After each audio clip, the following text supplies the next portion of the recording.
Welcome. In this video, the event, Tower of Transcendence of Azur Lane will be summarized. Throughout the video, there will be spoilers for the story of Azur Lane. If you don't want to be spoiled, please go and play the game. Friedrich de Grosse coordinates the Ironblood's most ambitious operation yet, receiving reports from Tirpitz, U-47, and Peter Strasser, while issuing careful, measured commands. The centerpiece of her plan is the Tower of Midgard, a ring of enormous structures assembled in secret using reverse-engineered siren technology, and the Bifrost Project, which aims to open a stable singularity and connect this world to other dimensions. With Prince Eugen advising from the shadows and Sardinia occupied elsewhere, Friedrich sets the operation into motion, lifting the curtains on a performance she has long been orchestrating. At the tower itself, Ulrich von Hutten briefs her team alongside Peter Strasser, while the singularity generator powers up, drawing the attention of nearby siren forces. Prince Heinrich and Z-46 hold the perimeter as mass-produced siren ships close in, buying time for Ulrich, Prince Adalbert, Elbe, Magdeburg, and U-1206 to reach the singularity's entrance. One by one, the shipgirls cross the event horizon, entering an unknown dimension with strict orders to return before the singularity collapses, carrying with them the Ironblood's auspicious hopes of transcending the limits of human understanding. Upon entering the singularity, the team finds themselves in a strange and hostile environment, with scorching air, freezing water, and the wreckage of siren ships scattered across the area. Ulrich reveals a classified second objective, to locate and recruit members of the neutral Meta faction. Before they can investigate the wrecks, a group of sirens lying in ambush obliterates the Ironblood's mass-produced ships in moments, leaving the team exposed. The situation is suddenly turned around when a volley of high-speed projectiles tears through the siren fleet from an unknown source, giving the team a chance to regroup. Following the trajectory of the mysterious projectiles, the team encounters An Shan and Chang Chun, two Dragon Emperor missile destroyers conducting their own reconnaissance in the same singularity. The meeting is tense but civil, with both sides declining to share their objectives, though An Shan offers a useful warning. Bringing mass-produced ships into a singularity provokes a stronger siren response.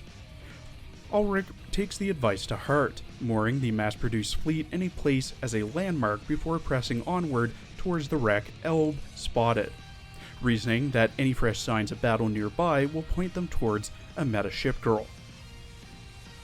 Deep within the singularity, the Ironblood fleet follows a trail of fresh wreckage and charred siren husks until they come face to face with the Source, a meta ship bearing the likeness of Gneisenau, cold and battle-worn from an eternity of fighting alone. Gneisenau dismisses Ulrich's attempts at negotiation, insisting her battle will never end and that she has no reason to trust strangers, claiming to represent an Ironblood she does not recognize. Ulrich opts for a bold gamble, ordering her fleet to stand down and withdrawing to face Gneisenau alone, reasoning that a show of trust is the only way forward. Rather than continuing to fight, Ulrich produces a letter bearing a wax seal and hands it to Gneisenau, revealing it was written not by Friedrich, but by someone Gneisenau knows. The name Bismarck breaks through Gneisenau's hardened exterior, pulling together the fragments of memory and grief she carried across countless ages of solitary war. Moved by the proof that Bismarck, though not her own, still reached out to her, Gneisenau agrees to leave the singularity and return with the Ironblood fleet, reclaiming her place among allies she thought she had lost forever. With Gneisenau secured as an ally, the Ironblood fleet moves to return to the tower, when they notice unfamiliar wreckage that none of them are responsible for, hinting at another presence in the singularity. Their suspicions are confirmed when a meta version of Scharnhorst emerges from the horizon, demanding the release of Gneisenau and warning that only the ashes can help control her powers. Ulrich negotiates a tense standoff, agreeing to let Scharnhorst speak with Gneisenau directly rather than come to blows, and the two share a charged exchange in which Gneisenau ultimately chooses to remain with her new allies despite Scharnhorst's warnings. Before either side can resolve their differences, a massive siren assault closes in from all directions, including a powerful enforcer unit acting on behalf of the Arbiters. The Ironblood fleet struggles against the onslaught, their attacks foiled by optical illusions while submarines assault them from below. And Gneisenau risks being overwhelmed as the Sirens focus their assault on her. At the last moment, Scharnhorst rejoins the fight, declaring she is not finished negotiating with Gneisenau and throwing the ashes into the battle against the Enforcers, buying the Ironblood fleet the opening they need, with the maintenance deadline for the Singularity rapidly closing in. Retracing their steps through the eerie, wreckage-filled waters, the Ironblood fleet follows strange sounds to the source and discovers Scharnhorst gravely wounded and unconscious, her rigging barely intact, with Siren forces already moving in to retrieve her. Ulrich orders U-1206 to secure Scharnhorst while the rest of the fleet fights off the Sirens, and a furious Gneisenau charges headlong into the enemy to reach her counterpart's side before the Sirens can. The fleet breaks through the Siren line and retreats towards the tower, with a barely conscious Scharnhorst warning them to stay on guard even as she insists she can still fight. Once Scharnhorst regains enough coherence to speak, she reveals what she faced. The Enforcers of Arbiter 6 first overwhelmed her with sheer numbers, then the Arbiter herself appeared in the form of a massive armored structure and knocked her out instantly.